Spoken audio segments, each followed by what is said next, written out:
అమ్మ పోతే కందిపప్పు కొన పోతే జీడిపప్పు. ఇగో ఇట్లున్నది అన్నదాత బతుకు.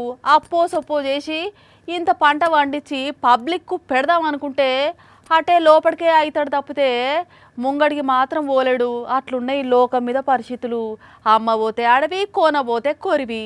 ఇంతకు ఏమైంది అంజలి? ఏ రైతనకు ఏం తిప్పలొచ్చింది? అసలు ఏం జరిగిందంటే వార్తలు చూద్దాం పటుర్రి. చేసింది 1,00,000 అప్పు, మిత్తి మీద మిత్తి వేరుగా అయ్యింది అక్షరాల 74 లక్షలు. ఈ అప్పు తీర్చేదందుకే ఏకంగా కిడ్నీ అమ్మే అప్పులు కట్టిండు.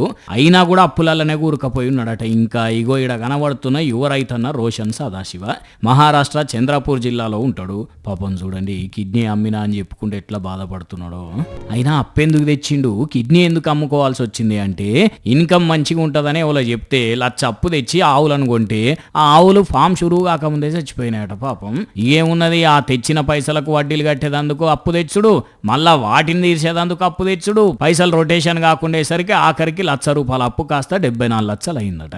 ఆయనతో ఊరోళ్ళంతా వచ్చి ఏం సంగతి, పైసలు ఇస్తావా సస్తావా అనేసరికి కలకత్తాకు పోయి కిడ్నీ అమ్ముకొని వచ్చిందట.